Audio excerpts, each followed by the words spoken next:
Hello hi welcome back to my channel. ఎలా ఉన్నారండి? అందరూ బాగున్నారా? మీకోసం వచ్చేసి చిట్టి చిట్టి పూరీలు, అందులోకి కాంబినేషన్గా ఈ వెజిటబుల్ కర్రీని తీసుకొచ్చానండి. ఇది ఎక్కడ కాంబినేషన్ అనుకుంటారా? ఇది వచ్చేసి నార్త్ వాళ్ళకి చాలా ఇష్టమైన రెసిపీ అండి. పెళ్ళిళ్ళు కానీ పుట్టినరోజులు కానీ ఏవైనా ఇవి చేస్తారండి వాళ్ళు. ముందుగా వచ్చేసి కుక్కర్ పెట్టేసుకొని ఆయిల్ వేడిన తర్వాత పోపు దినుసులు యాడ్ చేసేసుకోండి.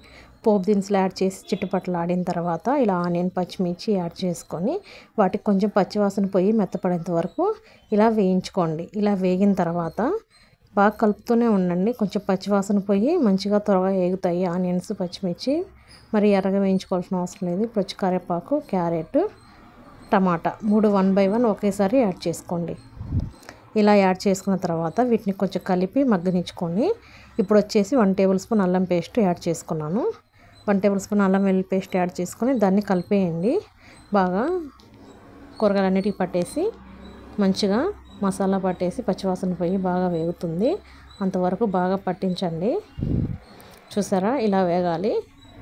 ఇలా వేగిన తర్వాత వచ్చేసి ఇప్పుడు నేను బంగాళదుంపలు యాడ్ చేస్తున్నాను. వాళ్ళు ఏ కర్రీ అయినా బంగాళదుంపలు లేకుండా చేసుకోరండి. నార్త్లో ఉండి వచ్చిన వాళ్ళకి ఇది బాగా తెలుసు. వాళ్ళు ఎలాంటి పండగలైనా పుట్టినరోజులైనా ఇది కంపల్సరీగా ఉంటుంది. టేస్ట్కి తగినంత సాల్ట్, 1 టేబుల్ స్పూన్ ఫుల్గా పసుపు యాడ్ చేసుకోండి.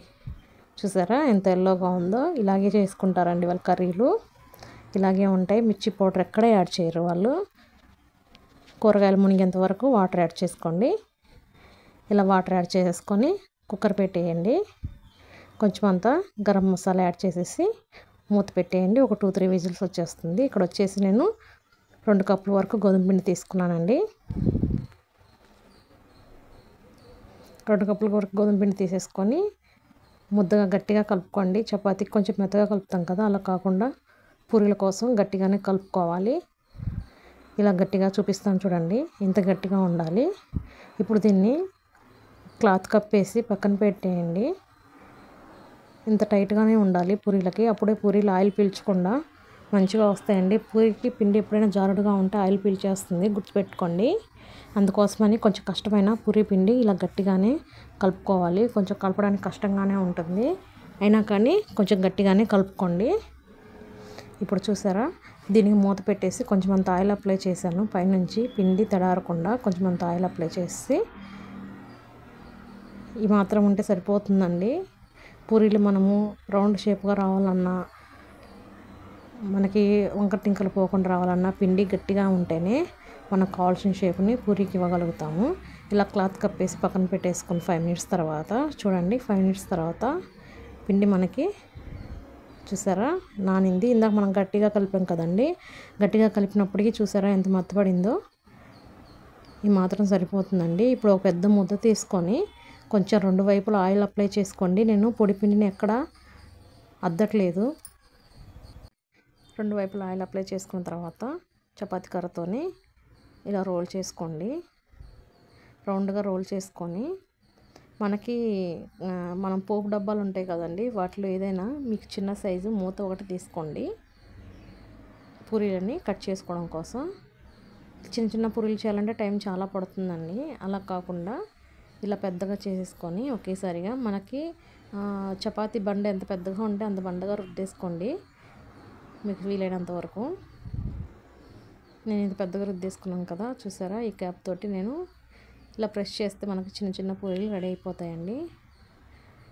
ఈ చిన్న చిన్న పూరీలు రెడీ అయిపోవడానికి చాలా టైం పడుతుంది అనుకుంటాం కదా, టైం ఏం పట్టదండి. ఇలా పెద్దగా చపాతీ ముద్దను తీసుకొని ఇలా రోల్ చేసి పెట్టేసుకొని దాన్ని వచ్చేసి ఇలా మూతతోటి ఇలా ఒక షేప్ ఇచ్చామనుకోండి, మనకు పూరీ రెడీ అయిపోతుంది. ఈ పిండిని మళ్ళీ మనము ఉండ చేసేసుకొని మళ్ళీ పూరీలు చేసుకోవడం కోసం యూజ్ చేసుకోవచ్చండి. చూసారా రెడీ అయిపోయాయి. ఇప్పుడు ఆయిల్ వేడైపోయింది. ఇది ఇంకో సైజు పూరీలండి, దాంట్లోనే ఇంకొంచెం పెద్ద సైజు మూత తీసుకొని ఇలా చేశాను.